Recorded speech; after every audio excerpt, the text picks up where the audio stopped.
Sebelumnya, saya ucapkan terima kasih telah berkenan melirik tulisan ini, dan saya lega telah menyelesaikannya. Sebab ini adalah sebagian dari isi perasaan saya pada seorang yang saya cintai, namun kini dia berpaling ke hati yang lain. Hubungan saya dimulai saat kuliah semester 7 dan saat itu saya menjadi anggota badan eksekutif mahasiswa di kampus. Dan dia mahasiswi baru waktu itu. Sebut saja namanya Iva. Ini nama samaran. Awalnya, saya sama sekali tidak tertarik dengannya karena saya lebih menyukai maba yang lain yang juga satu jurusan dengannya. Lalu, salah satu teman dari Iva bilang ke saya bahwa Iva menyukai saya. Dia cemburu saat saya dekat dengan yang lain. Tapi saya sama sekali belum punya perasaan untuknya. Tapi saya mencoba untuk dekat dengannya. Setelah 1 bulan dekat, saya memutuskan untuk nembak Iva buat jadi pacar meski hati belum sepenuhnya cinta sama dia. Dan hubungan itu sudah saya jalani sebulan lamanya dengan sifat saya yang cuek, tidak perhatian, dan sama sekali tidak berasa seperti orang lagi pacaran.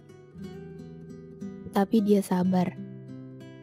Dia tetap baik, tetap ngasih saya perhatian. Dan pada akhirnya saya pun luluh. Saya mulai mencintainya. Saya baru menyadari bahwa dia itu cantik, Cantik sekali. Cantik parasnya, pun cantik hatinya.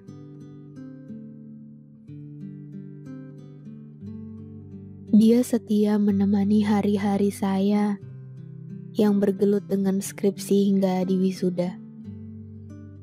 Dia dan ibunya datang di hari bahagia saya itu. Karena memang saya sudah sangat dekat dengan keluarganya dan dia pun begitu.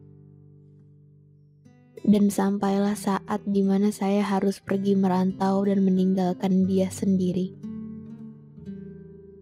Hari yang penuh tangis olehnya. Tidak tega melihatnya begitu, tetapi saya tetap harus pergi. Seperti permintaan saya, dia datang ke bandara untuk melihat saya yang terakhir kalinya sejak saat itu. Kami berpisah. Kami menjalani hubungan LDR. Saya merantau ke ibu kota saat pandemi belum separah sekarang. Dan ternyata benar ya. Hubungan jarak jauh tidak selalu berjalan baik. Meski saya sudah berusaha untuk tetap baik-baik saja, suatu hari kami bertengkar karena masalah sepele, tapi menjadi masalah yang besar entah apa sebabnya. Dan di situ dia minta untuk kita break dulu. Saya nggak mau, tapi hatinya sudah keras ingin begitu. Setelah itu, kita saling diam beberapa bulan.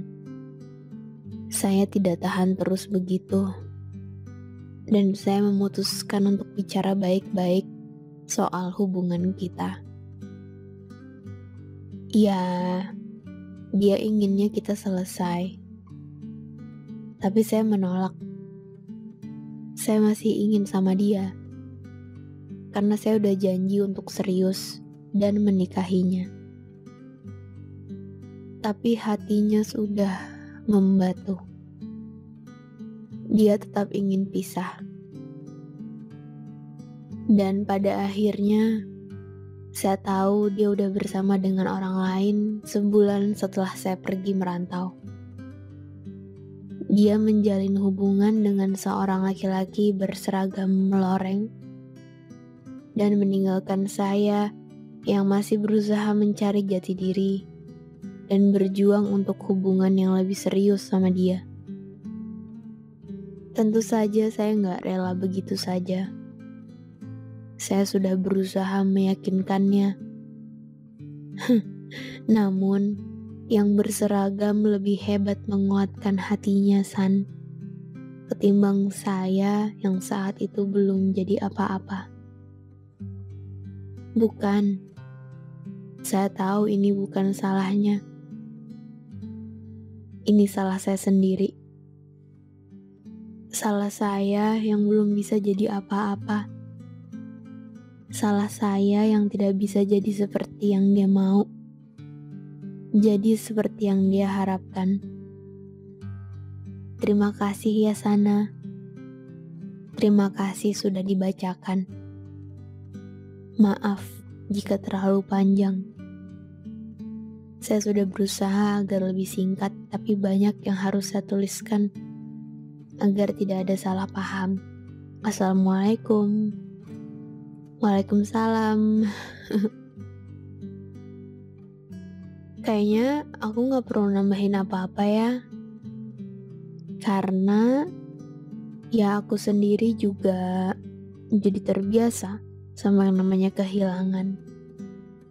Bahkan udah gak bisa sedih lagi. Karena dari kehilangan itu, aku jadi belajar untuk mencari lagi. Dan hidup memang begitulah adanya. Gak semua yang nemenin kita dari awal ada di tujuan terakhir. Kadang di tengah jalan dia harus pergi. Ya bentuknya mungkin meninggalkan.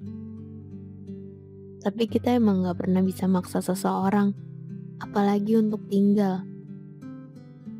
Gak bisa. Jadi biarkan saja dia terlepas. Karena memang begitu maunya.